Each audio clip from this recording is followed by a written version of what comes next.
So here's some inspiration. I love sharing inspiration, you know, kind of like sharing amazing sunsets, right? We like to share things with other people we care about. So in my course, I, I will be sharing examples of how to create solutions. We don't have time for that today. So to save time, I'm just going to show you some pre-existing examples. So here's one that's not visually based. It's based on something else. My mom recently had ankle surgery. She did a bunch of research to pick a great surgeon. She talked to a lot of people, and she heard about one doctor who prided herself on having this flawless record of no infections, 0 infections for her patients. And she perfected this technique and methodology that resulted in casts that didn't itch. 2 things. This doctor was practicing word of mouth. Naturally, my mom selected her.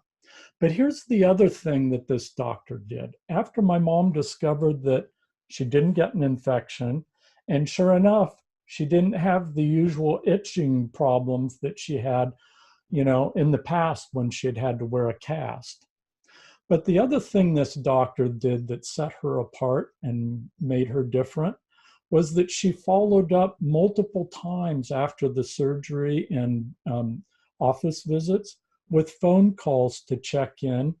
And each time she did, she rewarded my mom, telling her that she was an excellent patient, essentially appreciating her customer. Okay? So this is word of mouth marketing that this doctor is practicing.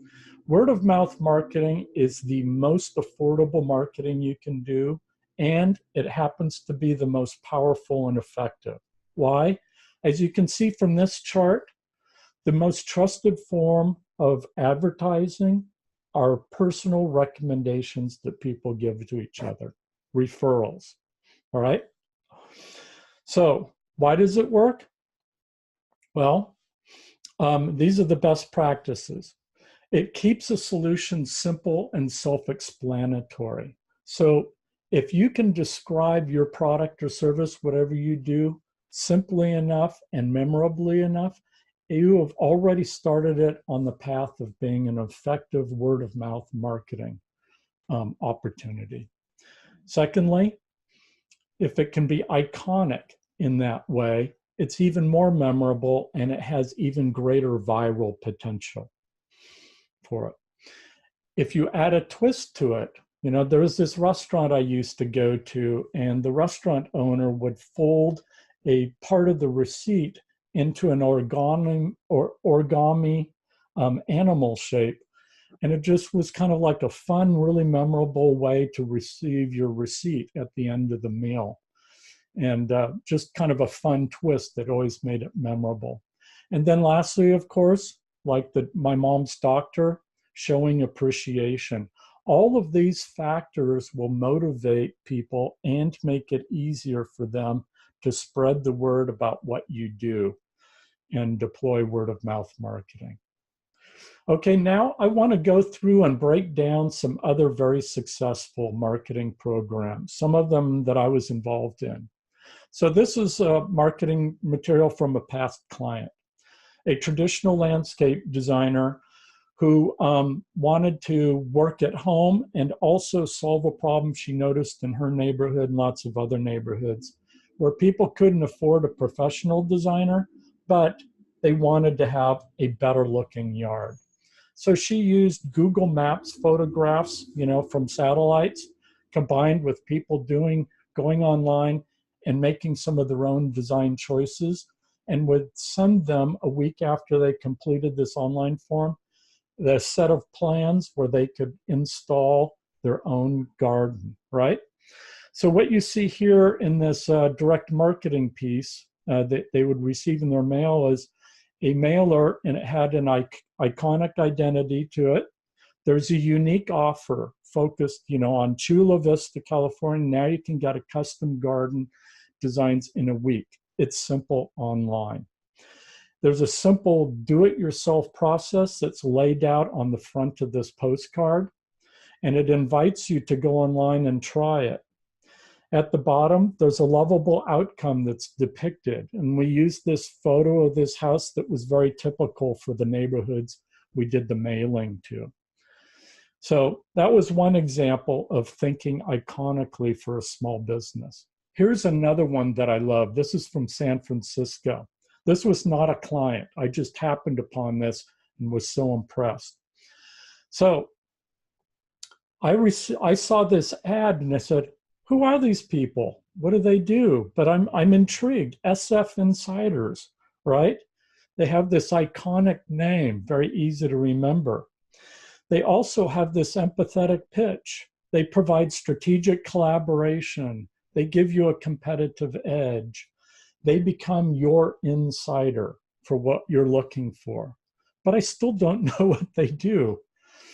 It isn't until I read the body copy that I realize that this is a collection of professional real estate agents in San Francisco who are thinking very differently in how they promote themselves.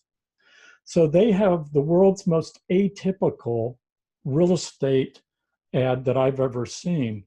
There are no photos of houses or apartments, no beautiful views of them, no headshots of real estate agents. There's no mention of real estate until you get to the small print. I just thought this was such an effective ad, an example of thinking differently. Here's another local example from Sonoma. John Sebastiani of the wine family was frustrated that he couldn't find great jerky when he wanted to go camping and skiing. And so as a side project, such as an extreme side project, he didn't even tell his wife about it for 6 months. He started developing his own line of jerky to see if there might be a business opportunity there. He applied different and iconic thinking to the development of the name, the simple product with the flavors that they brought to the market that were completely innovative, like black cherry, barbecued. And then they emphasized lovable quality, all natural, no meats, no artificial ingredients, that type of thing. He took this business from zero and knowing nothing about the category to selling it to Hershey for over $200 million in 7 years and funded it largely himself initially. An amazing success story there for a manufacturer. Here's another iconic offer, this one for a law firm. I love this one. The first time I saw it, it made me smile. So it's got this iconic headline that stopped me cold when I saw it. Ever argue with a woman? It demonstrates in one fell swoop, how to create mystery, create curiosity, but also do it in a way that creates audience empathy. It really makes you identify with a need state, right? That we feel has been unmet, whether you're a man or a woman. And then, of course, they've got this unique offering where all of the partners or senior members of this practice are women. So they have this unique offering that they're presenting to the world. But instead of saying, hey, we're unique because we're all women, no, they thought differently. They were more provocative in the way they promoted that. Here's another past client. For close to 10 years, I was essentially the creative director for the Sonoma Valley Visitors Bureau. And we put together this really successful marketing strategy and campaign that was based on doing a number of iconic things. First, iconic identity and tagline. If you can't read it, the tagline says, real wine country. At the time, Sonoma's biggest challenge was differentiating itself from Napa. I live in Napa, I love Napa. But Napa delivers a different wine country experience than Sonoma does. Sonoma is more bohemian, it's more down market. A lot of the wineries are operated by families, and you go there, you might even meet some of the family members at the winery. Not so much in Napa, right? So that's why we could be focused on the bohemian. We created a unique look and feel and imagery that supported this more bohemian chic attitude, down to earth, wearing flannel, etc. Also kept things very simple. You can see that the framework here reflected signage and other physical manifestations at the visitor centers and such. And then expressed plenty of love through the use of imagery, photographs, illustrations, the graphic design style.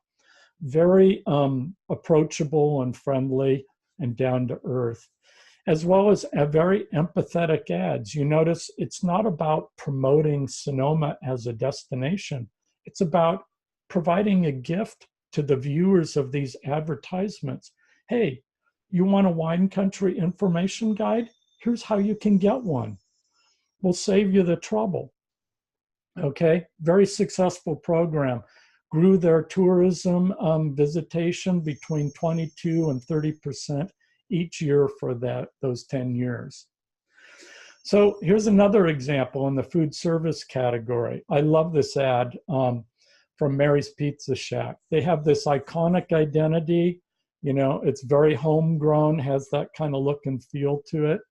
They've got this amazingly simple offer, home of the giant meatball. Now, this offer didn't cost them additional money, right? They were probably already making big meatballs. They just decided to let people know about that and emphasize it. And then, of course, they brought in some iconic imagery with this massive meatball. And then they did things that made themselves lovable. So, you know, this little sidebar here, objects appear larger than life, and so on. There's a little bit of wit and humor here being deployed. So they're hitting all of the key points that I like to hit when I'm counseling or coaching people how to think different like Apple would. So the other thing that you either have already had access to through the website is the downloadable question checklist. If you don't have it already, don't worry. I'm going to send an email out with access to a recording of this session where you can download this checklist. So this checklist, it's made up of questions that will help you rethink what you're doing and drill down into your business and put some of this stuff hopefully to work today and in the coming weeks. I'm also going to give you access to an ebook because you sat through this session that'll give you some additional insights on Apple's thinking.